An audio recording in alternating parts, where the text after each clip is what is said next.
باللہ ربا وبالاسلام دینا وبمحمد صلی اللہ علیہ وسلم نبیا و رسولا۔ اللہ اکبر، اللہ اکبر، اللہ اکبر، لبیک لبیک لبیک یا رسول اللہ صلی اللہ علیہ وسلم۔ الحمد للہ رب العالمین والصلاة والسلام علی خاتم النبیین سید الرسل و خاتم المعصومین وعلی آلہ واصحابہ اجمعین۔ مولاي صل وسلم دائما ابدا علی حبیبک خیر الخلق کلہم۔ خدایا بحق بنی فاطمہ کہ برقول ایماں کنی خاتمہ، اگر دعوتم رد کنی ور قبول، منو دستو دامان آل رسول صلی اللہ علیہ وسلم۔ اللہ تبارک و تعالی جل جلالہ وعم نوالہ واتم برہانہ وعظم شانہ وجل ذکرہ وعز اسمہ کی حمد و ثناء، اور حضور سرور کائنات، مفخر موجودات، زینت بزم کائنات، دستگیر جہاں، غم گسار زماں، سید سروراں، حامی بے کساں، قائد المرسلین، خاتم النبیین، احمد مجتبیٰ جناب محمد مصطفیٰ صلی اللہ علیہ وآلہ واصحابہ وبارک وسلم کے دربار گوہر بار میں ہدیہ درود و سلام عرض کرنے کے بعد السلام علیکم ورحمۃ اللہ وبرکاتہ۔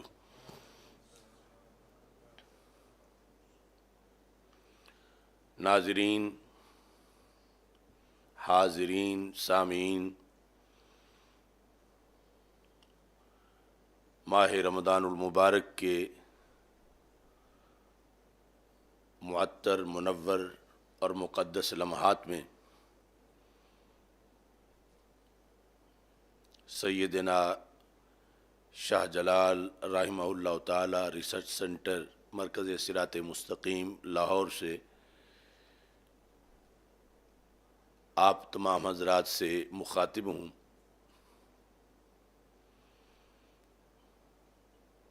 آج کی خصوصی گفتگو حجاز مقدس سے ریلیٹڈ ہے۔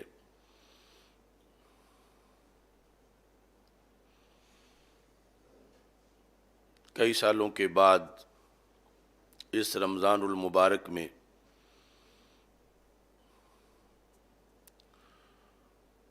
29 مارچ اور 30 مارچ کی درمیانی رات کو لاہور سے مدینہ منورہ کی فلائٹ پر روضہ رسول صلی اللہ علیہ وسلم کی زیارت اور عمرہ کی ادائیگی کے مقصد کے لیے بدنالہ چیز نے سفر کیا۔ دیگر بہت سے ساتھیوں کے علاوہ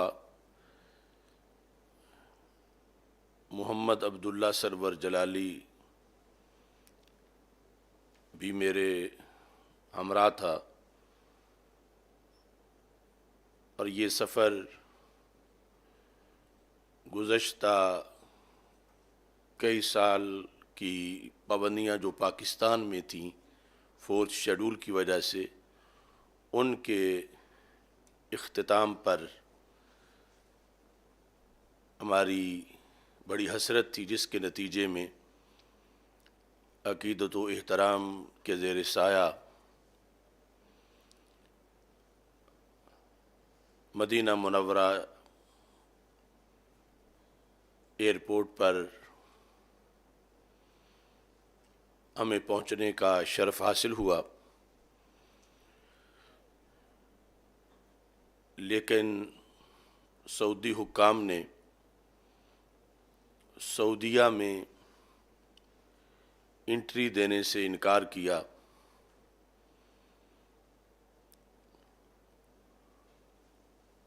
اور اس کا سبب ان پابندیوں کو قرار دیا جو وہ کئی سال پہلے سے بندہ ناچیز پر سعودی عرب میں داخلے کے لحاظ سے لگا چکے تھے، جس کی وجہ سے مجھے اور ننھے اسیر مدینہ محمد عبداللہ سرور جلالی کو تقریباً 40 گھنٹے وہاں بند رہنا پڑا، اور اس کے بعد پھر پاکستان واپسی ہوئی، یعنی جمعرات کا پورا دن، پھر جمعرات اور جمعہ کے درمیانی رات، اور پھر جمعے کا دن، جمعے کے روز پچھلے وقت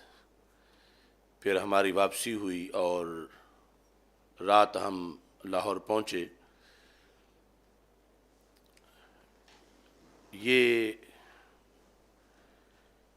کئی وجوہ سے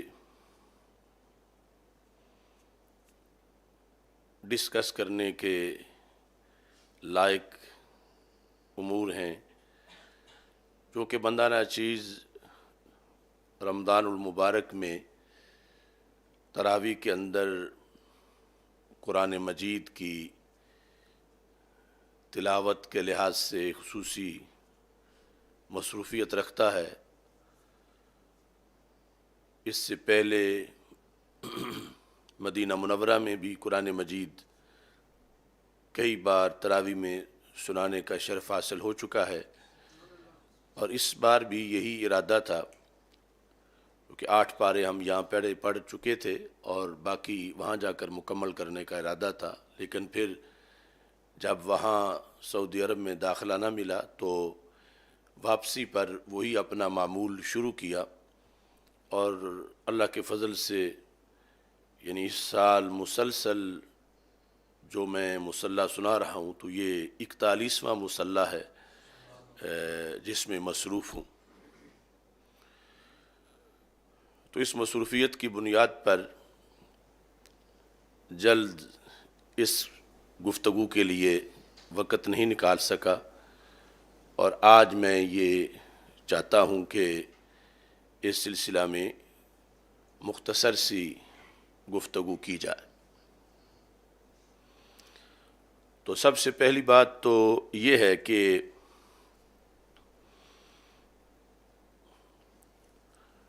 سعودی عرب میں مجھے پہلی بار نہیں روکا گیا، اس سے پہلے بھی متعدد بار مجھے حراست میں لیا گیا اور روکا گیا۔ 2019 میں 4 مئی 2019 کو مدینہ منورہ ایئرپورٹ پر مجھے، جب میں دن 12 بجے کی فلائٹ پہ پہنچا تو اس فلائٹ کے سارے لوگ جو ہیں ان کو انٹری دے دی گئی اور مجھے روک لیا گیا۔ یہ 2019 کی بات ہے، اور 2019 سے پہلے بھی 2 مرتبہ مجھے جدہ ایئرپورٹ پہ روکا جا چکا تھا۔ اس کے علاوہ 2 مرتبہ مجھے مسجد نبوی شریف سے بھی حراست میں لیا گیا۔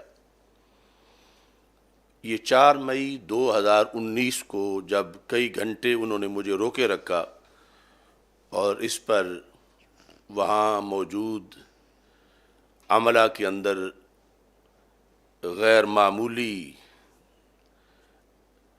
ان کی کارروائیاں جاری رہیں اور اعلیٰ اتھارٹی سے وہ مسلسل رابطے میں رہے، اور اس کے بعد میری انٹری کا فیصلہ ہوا اور مجھے تنہائی میں لے جا کر وہاں جو ڈائریکٹر تھا اس نے مجھ سے پوچھا کہ آپ کو پتہ ہے کہ آپ کو کس لیے روکا گیا؟ تو میں نے کہا مجھے تو اس بارے میں پتہ نہیں ہے۔ تو اس نے، یعنی یہ ساری گفتگو عربی میں ہو رہی تھی، تو اس نے کہا کہ یہ آپ کی وہ تقریریں ہیں جو آپ آل سعود کے خلاف کرتے ہیں، تو یہاں کے جو علماء ہیں انہوں نے بھی آپ کی شکایت کی ہے، اور جو ایجنسیز ہیں انہوں نے بھی آپ کے بارے میں پابندی لگانے کی سفارش کی ہوئی ہے، تو اس مرتبہ آپ کو یہ وارننگ کے ساتھ اجازت دی جا رہی ہے داخلے کی، اور یہ آل سعود کے خلاف بولنا آپ چھوڑ دیں۔ تو اس طرح کر کے انہوں نے، یعنی وہاں یہ 2019 یعنی 4 مئی کو یہ ساری گفتگو میرے ساتھ کی، لیکن اس وقت انٹری دے دی۔ اس کے بعد مسجد نبوی شریف میں بھی، یعنی 2 بار جو مجھے حراست میں لیا، تو اس میں ظاہری کوئی سبب نہیں تھا، اور وہ متووں نے نہیں پکڑا تھا بلکہ انٹیلیجنس کے لوگ تھے، اور مجھے اس حالت میں پکڑا تھا کہ جب میں بالکل تنہا بیٹھا ہوا تھا، بلکہ ایک مرتبہ تو نفل پڑھ رہا تھا اور دوسری مرتبہ تنہا بیٹھ کے درود شریف پڑھ رہا تھا۔ یعنی ایک تو ہوتا ہے جس طرح کہ ان کے نظام میں کوئی مداخلت کی جا رہی ہو، یا کوئی جلسہ کیا جا رہا ہو، یا کوئی رش یا بھیڑ ہو، یا لوگ مل رہے ہوں، تو ایسی کوئی چیز بھی نہیں تھی۔ تو ان دونوں واقعات میں وہ مجھے اپنے دفتر میں لے گئے، اور وہاں پر پھر انہوں نے پوچھ گچھ کی اور سارے ڈاکومنٹس چیک کیے، اور اس کے بعد یعنی یہ محسوس ہوتا تھا کہ شاید مسجد نبوی شریف کا جو سسٹم ہے اس میں میری تصویر انہوں نے ڈالی ہوئی ہے کہ جو ہی میں اس علاقے میں داخل ہوں تو سب کو پتہ چل جائے کہ وہ آ گیا ہے، اور سارے جو ہیں وہ الرٹ ہو جائیں۔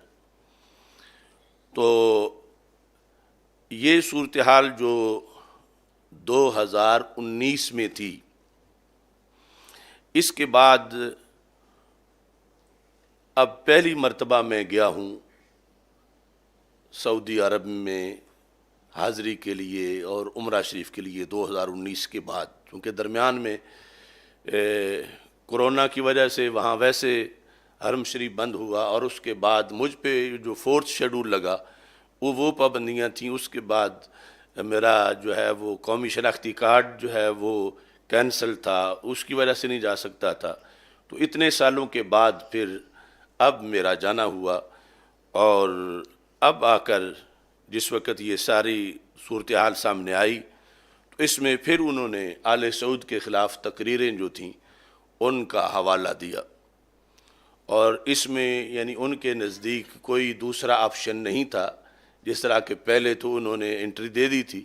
اور اب جو ہے وہ مکمل طور پر وہ پہلے فیصلہ کر چکے تھے، اور پہلے اپنے ہاں طے شدہ جو بین ہے اس کے اندر انہوں نے یہ بات لکھی ہوئی تھی۔ اب یہ جو صورتحال ہے، یعنی جو ان کے ظالمانہ کام کا شرعی حکم ہے، اور اس پر جو رد عمل ہے، اس سے پہلے یہ ہے کہ اس کے محرکات کی تفصیل کیا ہے۔ ایک لحاظ سے تو یہ نہایت ہی افسوسناک واقعہ ہے کہ چھوٹے سے مقام محبت سے کسی کو روکنا، جس کا جانا وہاں حق ہو، یہ ظلم ہے،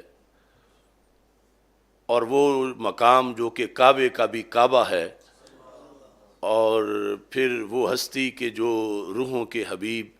حضرت محمد مصطفیٰ صلی اللہ علیہ وسلم ہیں، ان کی دہلیز سے روکنا، اور پھر کعبۃ اللہ سے روکنا، اور پھر اس طرح کے یعنی حالت روزہ میں یوں بند کر دینا، یہ محمد عبداللہ سرور بھی حالت روزہ میں تھا، تو اور ان کے یعنی جو وہاں رکھنے کے انداز اور سارے جس طرح کے جو صورتحال آج القدس میں یہود کی وجہ سے ہے، اس طرح کی ملتی جلتی صورتحال جو ہے یہ آل سعود نے مسلمانوں کے ساتھ حجاز مقدس میں بنا رکھی۔ دوسری طرف مجھے اس بات پر اطمینان بھی ہے کہ میں نے 35 سال جو جد و جہد کی، اس کی ضربیں بالآخر محسوس ہوئیں، اور جن لوگوں کو ہم نے فوکس کیا اور جس ظالمانہ نظام کے خلاف ہم نے آواز اٹھائی اور جس غلط نظریے اور عقیدے کو ہم نے دلائل کی روشنی میں رد کیا کہ ہماری حرارت وہاں تک پہنچی، اور یہ نہیں کہ یہ صدا بسائرہ ہو اور کسی گلی محلے میں رک جانے والی آواز ہو، بلکہ ان کے ایوانوں تک اس کا جو اثر میں نے دیکھا، تو اس پر مجھے اطمینان بھی ہوا کہ امر بالمعروف اور نہی عن المنکر کا جو فریضہ ہمارے ذمہ ہے، قیامت کے دن انشاءاللہ اس کے جواب کے لحاظ سے اللہ ہمیں آسانی عطا فرمائے گا۔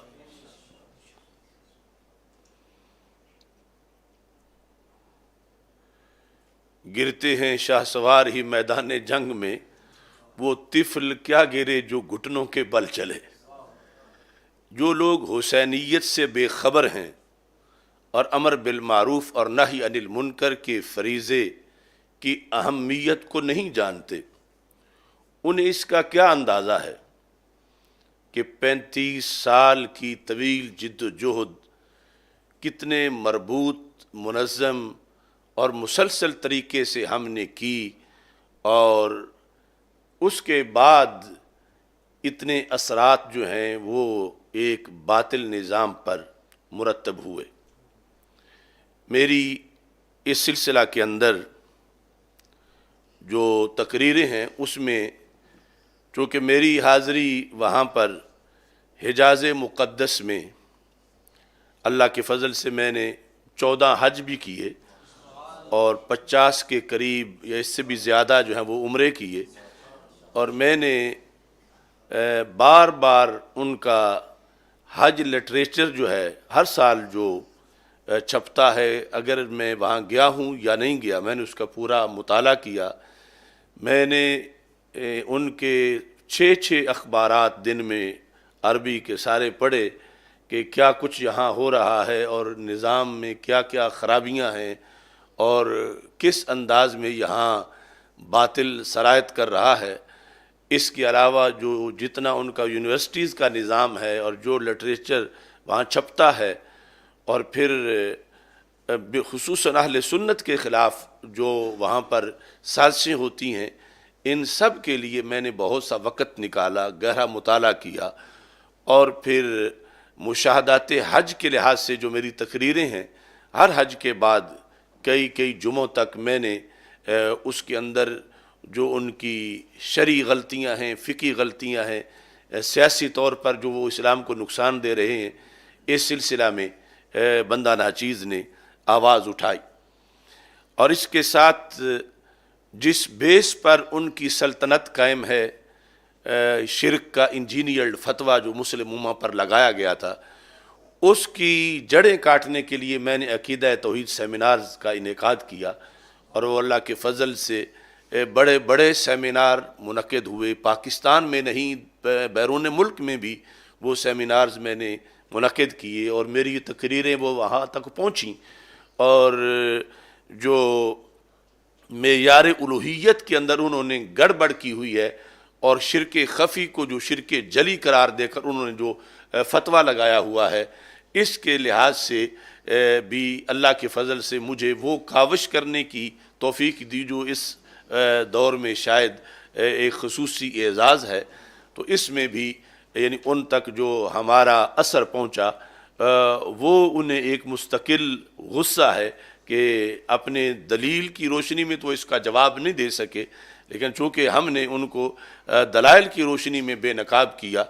عقیدہ توسل کے لحاظ سے،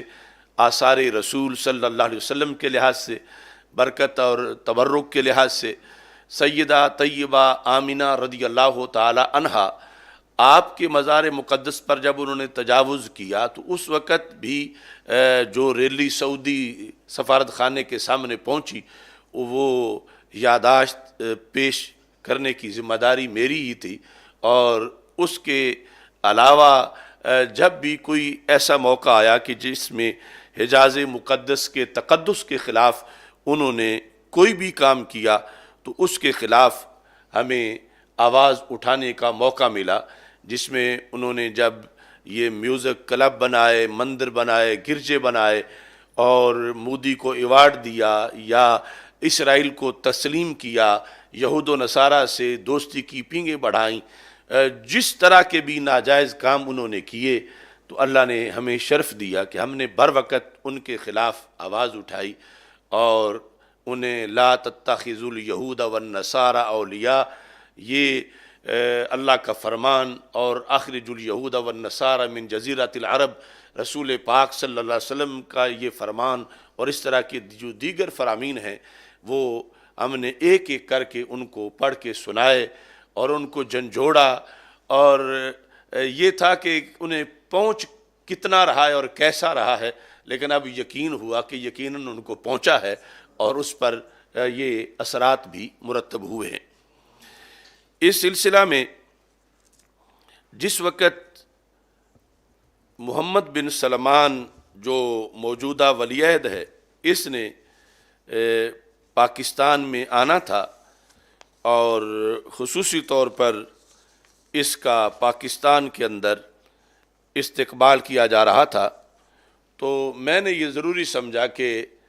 اب یہ موقع ہے کہ ہمارے جو مطالبات ہیں وہ ہائی لائٹ کیے جائیں، کہ کسی بھی ملک میں جب کوئی سربراہ آتا ہے تو اس سے ریلیٹڈ آواز اس وقت بلند کرنا زیادہ اہم ہے۔ اگرچہ اس وقت سب کو چپ کرا دیا گیا تھا اور اس کے آنے پر پوری طرح فیس بک اور ہر طرح یہ تھا کہ کوئی بھی کسی طرح کی بات نہ کرے، لیکن اللہ کے فضل سے ہم نے پھر بھی اپنی بات پورے زور کے ساتھ، آواز کے ساتھ بلند کی تھی، اور اس میں یہ کھلا خط جو ہے محمد بن سلمان کے نام یہ ہم نے شائع کیا تھا۔ یہ اردو میں بھی تھا اور انگلش میں بھی تھا، اور اس کے علاوہ جو ہے یہ عربی میں بھی، 3 زبانوں میں یہ خط ہم نے اس وقت اس کے نام لکھا اور اس میں مطالبات کیے۔ اس میں بھی ہم نے یہ کہا کہ مقدس سرزمین پر میوزیکل شوز اور کھیلوں کے میدانوں میں عورتوں کی شرکت اور عورتوں کو ڈرائیونگ لائسنس دینا اور عورتوں کو غیر محرم مردوں کے ساتھ ٹیکسی چلانے کی اجازت دینا اور عورتوں کو اکیلے جا کے ہوٹلوں میں کمرے بک کروانا، اور اس طرح کی یہ ساری چیزیں جو ہیں یہ اچانک بہت زیادہ تیزی کے ساتھ جدت آ رہی ہے، اس بے لگام جدت کو روکا جائے۔ اور پھر ساتھ یہ مطالبہ کیا کہ ایک طرف تو یہ میوزیکل شوز ہو رہے ہیں اور دوسری طرف محفل میلاد پہ پابندی ہے، تو یہ مطالبہ تھا ہمارا کہ جب العید الوطنی منائی جاتی ہے، الیوم الوطنی منایا جاتا ہے، سعودی عرب کا جو قومی دن ہے، ان کی اپنی حکومت کا، ان کے قبضے کا جو دن ہے، تو وہاں پر یوم میلاد رسول صلی اللہ علیہ وسلم پر کیوں پابندی ہے؟ اور پھر اب یوم میلاد وہاں کرسمس کے لیے یہ لفظ بولا جانے لگا اور باقاعدہ کرسمس منائی گئی سرکاری طور پر، تو جن کی سرزمین ہے، جن کے صدقے کائنات بنی ہے، حضرت محمد مصطفیٰ صلی اللہ علیہ وسلم، آپ کے یوم میلاد کے لحاظ سے ہم نے مطالبہ کیا کہ 12 ربیع الاول شریف کو سرکاری سطح پر اور پورے حجاز مقدس میں یہ یوم میلاد، عید میلاد النبی صلی اللہ علیہ وسلم کی اجازت ہونی چاہیے، اور اس کے علاوہ محافل میلاد النبی صلی اللہ علیہ وسلم کی بھی اجازت ہونی چاہیے۔ اس کے ساتھ ہی ہمارا یہ مطالبہ تھا کہ جب سعودی عرب میں قوم عاد اور قوم سمود اور باقی جو آثار قدیمہ ہیں ان کو باقاعدہ محفوظ کیا گیا ہے، تو آثار رسول صلی اللہ علیہ وسلم کے ساتھ کیوں دشمنی روا رکھی جا رہی ہے، اور ایک ایک نشانی ہمارے رسول صلی اللہ علیہ وسلم کی جو ہے اس کو ان لوگوں نے مٹایا ہے۔ تو ہمارا یہ مطالبہ تھا ان سے اس خط کے اندر کہ سارے آثار کو بحال کیا جائے، اور اسی میں یہ مطالبہ تھا کہ جنت البقیع اور جنت المالا کے اندر جو اہل بیت اطہار رضی اللہ تعالی عنہم اور صحابہ کرام رضی اللہ تعالی عنہم اور ائمہ کرام اور دیگر مشاہیر اسلام کے مزارات ہیں، ان کو از سر نو تعمیر کیا جائے۔ اور اس میں اپنی تقریر میں علیحدہ طور پر یہ بھی ہم نے کہا تھا کہ حضرت طیبہ طاہرہ سیدہ فاطمہ الزہرا رضی اللہ تعالی عنہا کے مزار کی تعمیر کی اگر سعودی حکومت اجازت دے گی تو ہم اہل سنت اپنے ذاتی خرچ سے وہ تعمیر کریں گے، بلکہ اپنے کلیجوں سے اس گنبد کو استوار کریں گے۔ اس میں یہاں سعودی عرب میں جو حج کے موقع پر اور عمرہ کے موقع پر فرقہ وارانہ لٹریچر تقسیم کیا جاتا ہے، وہ یہود کے خلاف نہیں ہوتا، نصارہ کے خلاف نہیں ہوتا، ہندو سکھوں کے خلاف نہیں ہوتا، صرف اہل سنت کے خلاف ہوتا کہ اس لٹریچر پر پابندی لگائی جائے۔ اور یہ بھی ضمن ذکر کیا گیا کہ جس وقت تم ہمیں ویزا دیتے ہو وہاں عمرہ کرنے کا اور حج کرنے کا، تمہیں پتہ ہے کہ ہمارے عقائد کیا ہیں، تم یہ جانتے ہو کہ ہم الصلاۃ والسلام علیکہ یا سیدی یا رسول اللہ صلی اللہ علیہ وسلم پڑھتے ہیں، تمہیں یہ سب کچھ معلوم ہے، تو پھر اس کے علم کے ہوتے ہوئے تم ہمیں ویزا دیتے ہو، وہاں جا کر پھر تم ہم پہ پابندیاں کیوں لگاتے ہو؟ اور وہاں پھر مسجد حرام میں اور مسجد نبوی شریف میں خطیب ایسے عقیدے والوں کو مشرک کیوں کہتے ہیں؟ اگر واقعی تمہارے نزدیک مشرک ہے تو پھر تم ویزا کیوں دیتے ہو؟ یہ تمہاری منافقت ہے، اس سے تمہیں باز آنا چاہیے۔ اگر تم اس کو واقعی شرک سمجھتے ہو تو پھر اس عقیدے کی ایک بہت بڑی اکثریت ہے مسلمانوں کی دنیا میں، ان سب کو تم ویزا دینے سے انکار کرو، یا ویزے کے اندر تم یہ شرط لکھو اپنے فارم پر کہ اگر یہ عقیدہ ہے تو پھر تم نہیں جا سکتے، تو پھر پتہ چلے کہ تم دنیا میں کیسے اپنی حکومت کرتے ہو۔ تو اپنے حکومت بچانے کے لیے تو تم ویزا دے دیتے ہو، اور وہاں بلا کر پھر تم جو ہے وہ شرک کے فتوے سناتے ہو۔ تو یہ اور پھر تم فرقہ وارانہ لٹریچر تقریباً 60 زبانوں میں اسے ٹرانسلیٹ کر کے تقسیم کرتے ہو، اور تم دنیا میں نفرت پھیلا رہے ہو، لہذا اس فرقہ وارانہ لٹریچر پر پابندی لگائی جائے۔ اور بالخصوص مسجد نبوی شریف کے اندر جو ظلم کیا جاتا ہے زائرین پر، مواجہ شریف پر یا بیٹھنے کے لحاظ سے، یہ شاید اس خط کے بعد اب جو اجازت ہے قدمین شریف میں رات کے وقت بھی بیٹھنے کی یا دوسرے طرف، اس سے پہلے وہ دریاں بھی لپیٹ دیتے تھے اور بیٹھنے کی اجازت نہیں دیتے تھے 2-4 بندوں کو، جبکہ اب اللہ کے فضل سے کثرت سے بیٹھ سکتے ہیں۔ یہ بھی ہم نے اس میں مطالبہ کیا تھا، اور ساتھ یہ بھی کہا تھا کہ ہمارے تمہارے جو اختلافات ہیں عقیدے کے لحاظ سے، یہ ہمارے خط کا 6 نمبر پہ نوٹ تھا کہ بعض اختلافی امور پر تشدد کا راستہ اختیار کیے بغیر ڈائلاگ کا راستہ اختیار کیا جائے، یعنی آپ ہم سے مناظرہ کریں، مذاکرات کریں۔ اس سلسلہ میں علماء اہل سنت و جماعت اپنے عقائد و معمولات پر شرعی دلائل پیش کرنے کے لیے تیار ہیں، انہیں اس کا موقع فراہم کیا جائے۔ یعنی ہم میلاد مناتے ہیں، ہم 11ویں شریف مناتے ہیں، ہم معراج مناتے ہیں، ہمارے جو معمولات ہیں، ایصال ثواب ہے، دیگر عقائد ہے، اس پر وہاں بیٹھ کے ہم پہ شرک کے اور بدعت کے فتوے لگانے کی بجائے ہمارا مقابلہ کرو، اور ہمارے سامنے دلائل جو ہیں وہ ہم پیش کرتے ہیں، اور آپ جو ہیں وہ اس سلسلہ میں ڈائلاگ کے رستے سے مسائل کو حل کرو۔ اور ساتھ ہی یہ بھی تھا کہ سعودی عرب میں امریکہ کے کہنے پر ڈائلاگ فورم بنایا گیا، جس میں کرسچن کمیونٹی کو بھی نمائندگی دی گئی ہے، جس میں ہندوؤں سکھوں کو بھی نمائندگی دی گئی ہے، جس میں یہود کو بھی نمائندگی دی گئی ہے، مگر اہل سنت کو نمائندگی نہیں دی گئی۔ تو اس میں ہمیں نمائندگی دی جائے ہمارا مسلک پوری دنیا پر ہے اور اصل اہل مدینہ ہمارے ہی مسلک پر ہیں، تو ہمیں اس میں ہماری نمائندگی ہونی چاہیے۔ جو ہمارے وہاں مسائل ہیں، جن لوگوں کو مسائل ہیں انہیں نمائندگی نہیں دی گئی، اور جن کے مسائل نہیں انہیں محض جو ہے وہ اقربا پروری کے لحاظ سے مختلف قسم کی رشوتیں اور کوٹے رکھے گئے ہیں۔ تو یہ ہمارے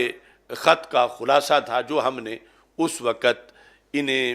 پوسٹ بھی کیا اور یہ ہر طرف نشر کیا، شائع کیا، اور مختلف جو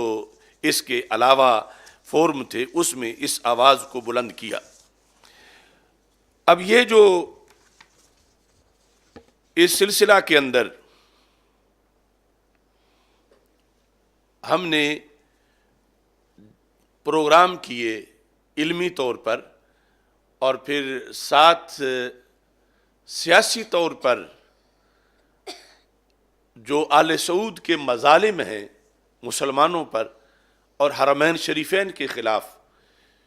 ان کو ہائی لائٹ کیا، اس کے نتیجے میں انہوں نے ہم پہ کئی سال پہلے سے یہ پابندیاں لگائیں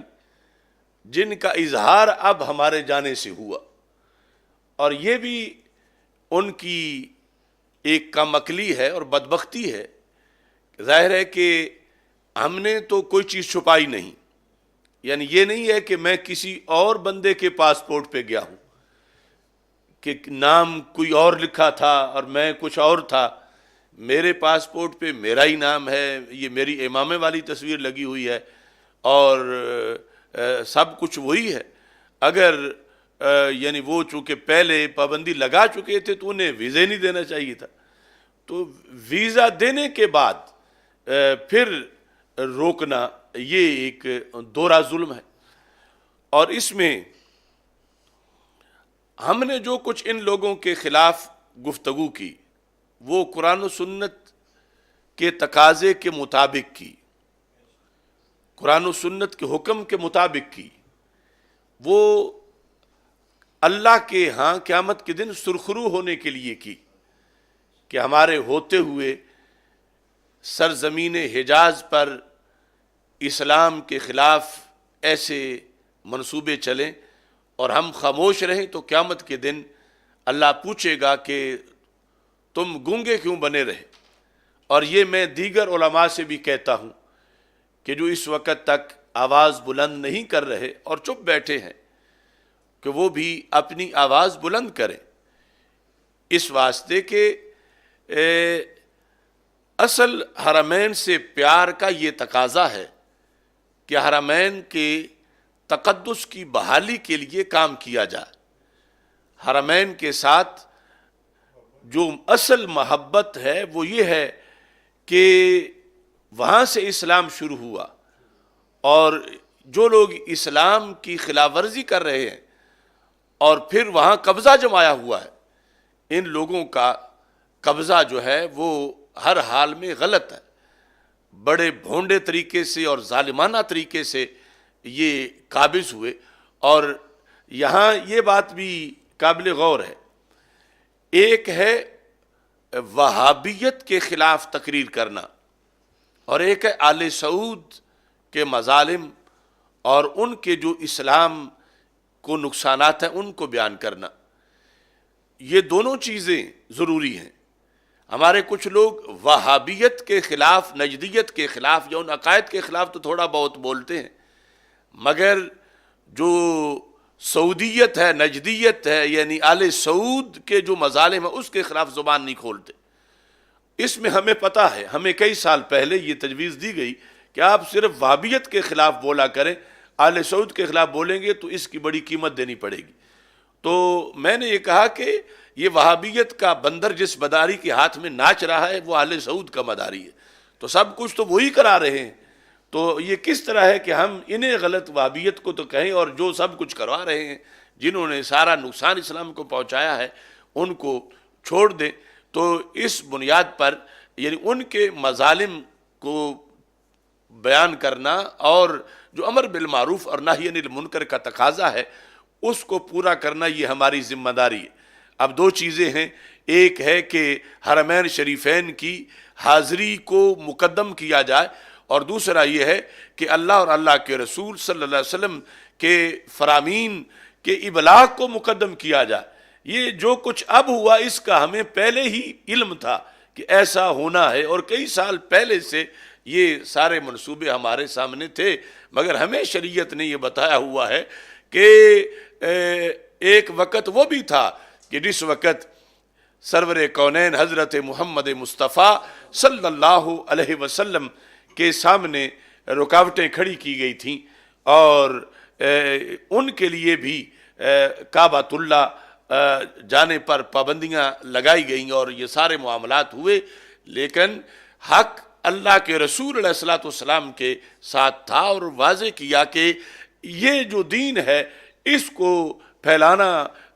مقدم ہے، باقی رب ذوالجلال یہ جو ظاہری پابندیاں ہیں ان پابندیوں کے ہوتے ہوئے بھی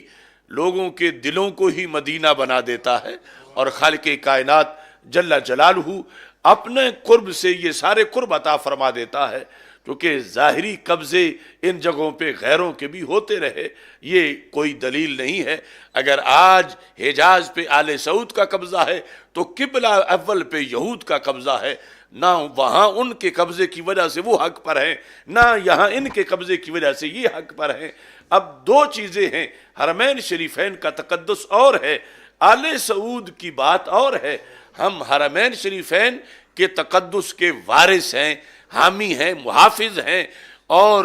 اس کو ہر وقت اس کے لیے دل و جان پیش کرنے والے ہیں، مگر آل سعود ہرگز حرمین شریفین کے تقدس کے اندر شامل نہیں ہے۔ ان لوگوں نے جو ظلم کیے اور جو غلط نظریات جو ہیں وہ پھیلائے، اس کی بنیاد پر میری یہ درخواست ہے علماء سے کہ یقیناً ہمیں بڑی پسند ہے، بڑی محبوب ہے حاضری ان مقدس مقامات کی، لیکن اگر یہ لوگ باز نہیں آتے تو ان کے خلاف آواز پورے طریقے سے بلند کی جائے۔ رب ذوالجلال سب کے دلوں کو مدینہ بنا دے گا، رب ذوالجلال یہاں بیٹھے سب کو بہت اعلیٰ قرب کی لذتیں عطا فرما دے گا۔ اور یہ چونکہ جمعے کو ہم حجاز مقدس کانفرنس کر رہے ہیں، اس میں میں دلائل پیش کروں گا کہ سید عالم نور مجسم شفیع معظم صلی اللہ علیہ وسلم نے کس بنیاد پر اور کس انداز سے اپنے عشاق کے لیے اپنا قرب واضح کیا ہے، اور کن شرائط کی وجہ سے یہ ظاہری فاصلے ختم ہو جاتے ہیں اور رب ذوالجلال اپنے عشاق کو دائمی حضوری عطا فرما دیتا ہے۔ تو علماء کرام سے اس سلسلہ میں یہ گزارش ہے کہ وہ یہ چونکہ مرکز پر ان غلط لوگ مسلط ہیں تو اس کی وجہ سے سارے اسلامی ممالک کے اندر ابتلاء اور آزمائش ہے، اور مرکز کے اندر اگر وہابیت نہ ہوتی تو آج پوری دنیا میں مسلمانوں پہ زوال نہ آتا۔ ان لوگوں نے کمر توڑی ہے مسلمانوں کی، شرک کا انجینئرڈ فتویٰ لگا کر مسلمانوں کو کمزور کیا ہے اور یہود نصارہ کو خوش کیا ہے۔ اب یہ اللہ کے بھروسے پر آواز بلند کرنی ہے، ورنہ کچھ لوگ جو ہیں وہ ایک طرف لڑتے ہیں، دوسرے باطل سے صلح کر لیتے ہیں، یا دوسرے باطل سے لڑیں تو پہلے باطل سے صلح کر لیتے ہیں۔ اللہ کے فضل سے یہ ہمارا نعرہ ہے، لا سعودیہ لا ایران، القرآن القرآن، کہ بیک وقت دونوں طرف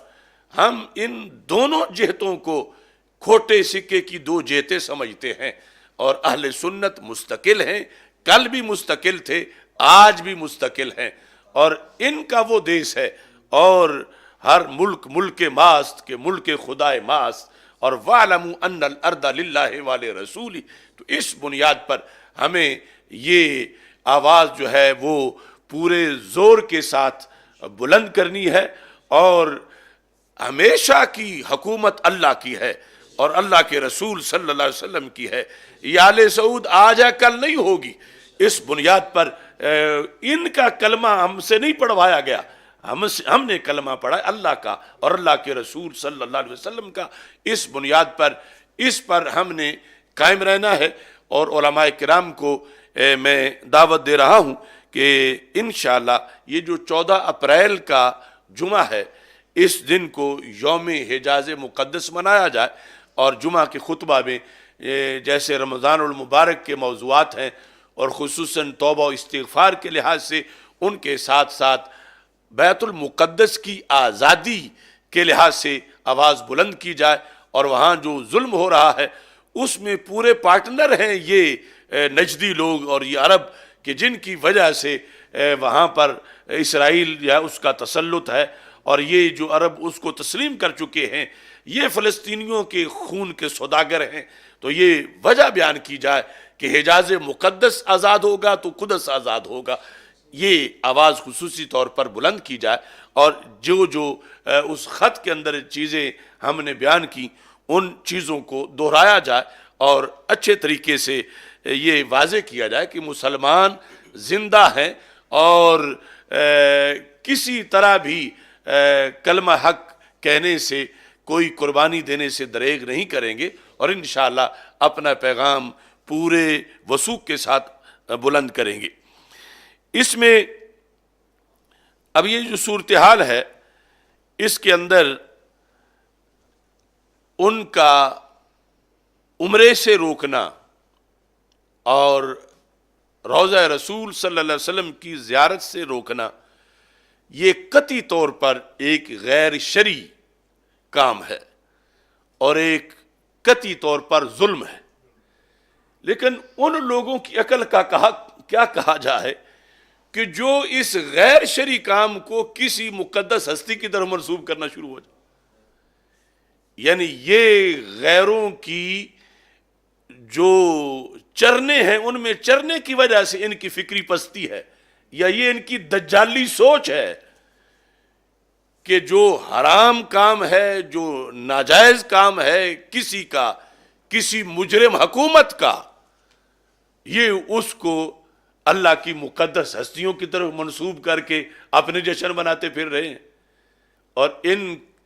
نالائقوں کو یہ بھی پتہ نہیں ہے کہ جو حدیث شریف ہے وہ سعودی عرب داخلے کے بارے میں نہیں، وہ مدینہ منورہ کے اندر داخلے کے بارے میں ہے، اور جو بات چل رہی ہے وہ سعودی عرب میں انٹری دینے یا نہ دینے کی ہو رہی ہے۔ وہ ایسا تو نہیں کہ وہ کہہ رہے ہیں کہ باقی شہروں میں پھر لو اور اس شہر میں نہ جاؤ، اور پھر اس سے یعنی انہوں نے مذاق سمجھا ہوا ہے کہ اسلام میں ایک پورا نظام ہے اور پوری تعلیمات ہے قیامت کی علامات کے لحاظ سے، اور اس کی شرطیں ہیں، اور اگر یہ ہمارے خلاف غصہ نکالنے کے لیے آج یہ واویلا کر رہے ہیں تو کیا پھر سارا دین بدلیں گے، سارا اسلام بدلیں گے، ساری علامات بدلیں گے، ساری احادیث بدلیں گے؟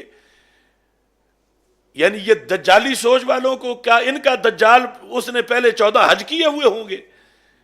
ان دجالی سوچ والوں کے لیے جو ان کا دجال ہوگا اس کو کیا عمرے کا ویزا دیا جائے گا؟ یہ جو دجالی سوچ والے ہیں کیا ان کے نزدیک جو نجدی متوع ہیں یہ اللہ کے فرشتوں کا درجہ رکھتے ہیں، یا نجدی جو مستنڈے ہیں؟ یعنی ان کی مت ماری گئی ہے، اور یہ ہماری حقانیت ہے کہ اللہ کے فضل سے ہر قسم کا باطل پرست اپنے زخم چاٹ رہا ہے، اور ہم کسی کے کانے نہیں ہیں۔ یہ لوگ ہیں کہ جنہوں نے سیدہ طیبہ طاہرہ فاطمہ الزہرا رضی اللہ تعالی عنہا کا مزار گرایا، ان ظالموں کو یہ کلمے پڑھ رہے ہیں، ان کی سرکاری افطاریوں میں جا کے بیٹھتے ہیں اور ان کے یہ قصیدے پڑھتے ہیں۔ انہیں پتہ ہی نہیں کہ حسینیت کیا ہوتی ہے۔ حسینیت اگر پڑھنی ہو تو انہیں پھر یہ دیکھنا پڑتا ہے کہ کربلا کے راستے میں کتنے یزید آتے ہیں، اور پھر کس انداز میں حضرت امام حسین رضی اللہ تعالیٰ عنہ اپنے ماننے والوں کو قیامت تک کے لیے حوصلے دیتے ہیں، اور ظاہری نظام کس طرح چلتے ہیں۔ یعنی وہ یزید پلید کہ جس نے ادھر حضرت امام حسین رضی اللہ تعالیٰ عنہ کو شہید کروایا، اور پھر وہی آ کر مدینہ منورہ بھی داخل ہوا، اس نے کتنے دنوں تک قتل عام کیا، تو کیا یہ ساری چیزیں سیدہ پاک کی طرف منسوب کریں گے کہ ان کی رضا سے ہی سب کچھ ہوتا رہا؟ تو یہ ظاہری جو لوگ مسلط ہوتے ہیں ان کی، اور اپنی اپنی ان کے فطور ہیں اور اپنے اپنے معاملات ہیں، حق قرآن و سنت میں ہے، اور چونکہ مسئلہ معصومیت میں یہ بالکل ان کے پاس کوئی دلیل نہیں ہے، اور اب اس طرح کی دلیلوں پہ گزارے کر رہے ہیں جس کی وجہ سے انہیں یزید کو سلام کرنا پڑے گا کہ یزید تو اچھا تھا اس لیے سیدہ پاک نے اجازت دے دی اور فلاں کو اجازت نہیں دی۔ یہ کہاں یعنی ان کی عقل ماری گئی؟ یہ ہے تیرے در سے جو یار پھرتے ہیں، در بدر یوں ہی خار پھرتے ہیں۔ یہاں 14 اپریل کی اس دعوت کے ساتھ اس مسئلے پر اس لحاظ سے بھی میں گفتگو کرنا چاہتا ہوں کہ جو حقائق تھے، ہمارا ان سے ٹکراؤ تھا، جو 5 مرتبہ اس سے پہلے انہوں نے حراست میں لیا اور مختلف واقعات ہوئے اور انہوں نے وارننگ دی اور ہم نے اس وارننگ کو مسترد کیا، اور پھر بالخصوص جس وقت یہ 2019 کے بعد میری وہ تقریریں ہیں جس میں انہوں نے جب طواف بند کیا تو میں نے ان کی ایسی تیسی کی، جب انہوں نے حرم بند کیا تو میں نے، جب انہوں نے حج بند کیا تو اس کے خلاف ہم نے اپنی آواز بلند کی، اور پھر جس وقت انہوں نے الریاض کے اندر وہ کنجر سلمان بلا کر وہ میوزیکل شو کیا، وہ بہت زیادہ وائرل ہوا میرا کلپ، یہاں تک کہ اس کی وجہ سے یہ عرب امارات میں بھی ہمارے لوگوں سے وہاں کی ایجنسیوں نے پوچھ گچھ کی اس مسئلے پر انہیں بلا کر، اور یہ ساری صورتحال چلتی رہی۔ وہ پرانے یعنی سارے ٹکراؤ جس کی وجہ سے وہ اپنا یہ فیصلہ کر چکے تھے، اگر جدید نیا کوئی ایشو سامنے لانا چاہتا ہے یا جس پر بات کی جا سکتی ہے تو وہ تازہ واردات ہے 23 مارچ کی اور 26 مارچ کی، یعنی یہ ہمارا سفر ہے 30 مارچ کا، اس سے پہلے 23 مارچ کو مجھ پر پابندیوں کا ایک مطالبہ کیا گیا، اور 26 مارچ کو میری گرفتاری کا اور مجھ پر پابندی کا مطالبہ کیا گیا۔ وہ کس نے کیا؟ وہ اس وقت دنیا کا سب سے بڑا ملعون شخص، وہ گیرٹ ولڈرز، اس نے ٹویٹ کیا، وہ نیدرلینڈ کا موذی، اس کے خلاف چونکہ ہمارا فتویٰ ہے تو اس نے 23 مارچ کو جو ٹویٹ کیا تو اس نے کہا کہ مجھے راتوں کو نیند نہیں آتی، ان کا فتویٰ ہے میرے قتل کے بارے میں، اور یہ جو میں نے خاکے بنائے تو اس کی وجہ سے یہ مجھے دھمکیاں مل رہی ہیں قتل کی اور میری نیندیں اڑی ہوئی ہیں، تو میری یہ مطالبہ ہے کہ اس شخص کو گرفتار کیا جائے اور اسے مزید اس پر پابندیاں لگائی جائیں۔ تو اس کے جواب میں ہم نے ٹویٹ کیا کہ ہمارا فتویٰ فائنل ہے اور ہم بالکل فتویٰ واپس نہیں لیں گے، اور یہ ہمارا فریضہ ہے کہ تیرا سر اتارا جائے۔ تو اس میں پھر اس نے 26 مارچ کو جواب میں لکھا کہ جلالی کہتا ہے فتویٰ فائنل ہے اور یہ بہت خطرہ ہے، اسے گرفتار کیا جائے۔ تو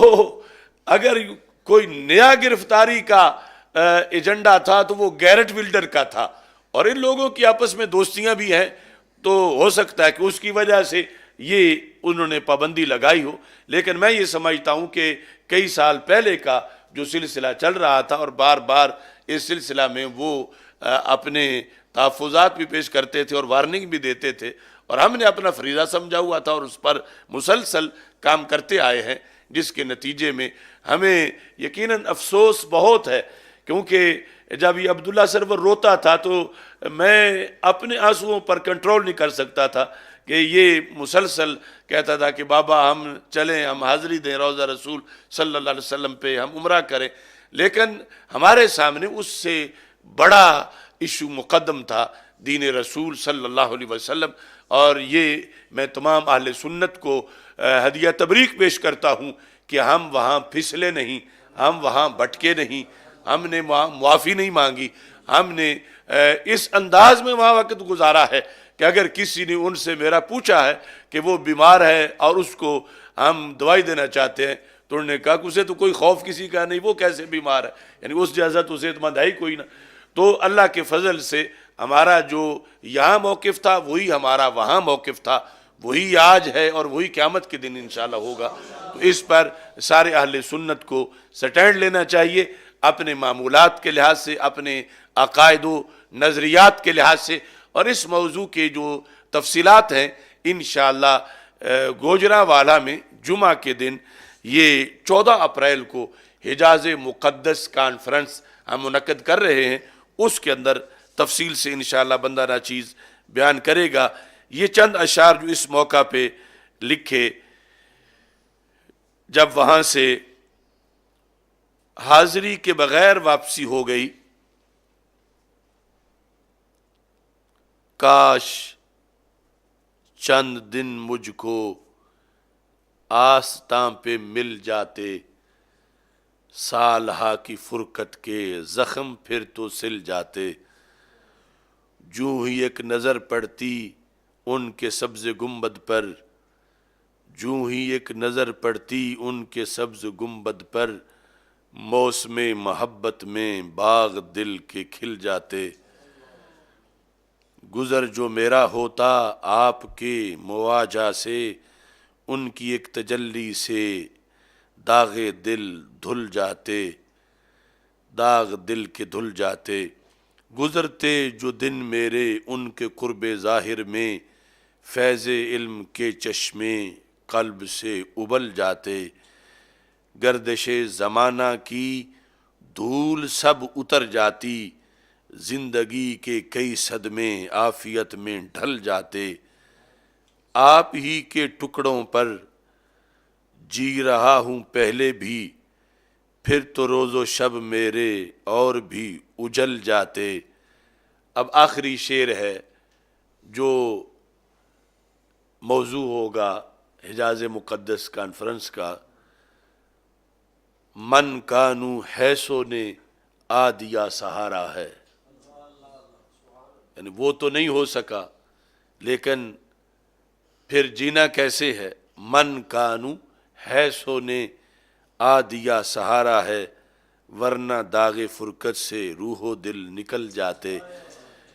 من کانو حیثو کانو ان اول الناس بی المتقون، من کانو حیثو کانو۔ انشاءاللہ یہ جمعۃ المبارک کو اس پر تفصیلاً گفتگو ہوگی۔ اللہ تعالی ہم سب کا حامی و ناصر ہو، اور حجاز مقدس کی حاضری سے ہم دستبردار نہیں ہوں گے، یہ ہمارا شرعی آئینی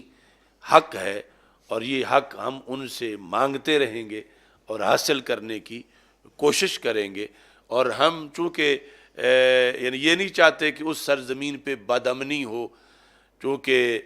سارے کائنات کا امن اس زمین سے وابستہ ہے، لیکن ہم یہ چاہتے ضرور ہیں کہ یہ ظالمانہ نظام وہاں سے ختم ہو، اور وہاں اہل محبت کو آنے جانے کی کھلی اجازت ہو، کہ دنیا کے جس کونے سے بھی وہ سفر کرنا چاہیں انہیں کسی طرح کی وہاں پر پابندیاں نہ ہوں جو شریعت کے منافی ہیں۔ اللہ تعالی ہم سب کا حامی و ناصر ہو۔ وآخر دعوایا ان الحمد للہ رب العالمین۔ دعا الحمدللہ رب العالمین والعاقبۃ للمتقین والصلاة والسلام علی رسولہ الکریم، استغفر اللہ لا الہ الا اللہ وحدہ لا شریک له لہ الملک وله الحمد وهو على كل شيء قدیر۔ اللہم ارزقنا زیارت المدینۃ المنورہ، اللہم ارزقنا زیارت المدینۃ المنورہ، اللہم ارزقنا زیارت المدینۃ المنورہ، اللہم ارزقنا زیارت المدینۃ المنورہ، اللہم ارزقنا زیارت مکۃ المکرمہ، اللہم ارزقنا زیارت مکۃ المکرمہ، اللہم ارزقنا زیارت مکۃ المکرمہ، اللہم ثبتنا علی معتقدات اہل السنہ وامتنا فی زمراتہم واحشرنا معہم، ربنا لا تزغ قلوبنا بعد اذ ہدیتنا وہب لنا من لدنک رحمہ انک انت الوہاب، وصلی اللہ تعالی علی حبیبہ خیر خلقہ سیدنا و مولانا محمد وآلہ وصحبہ۔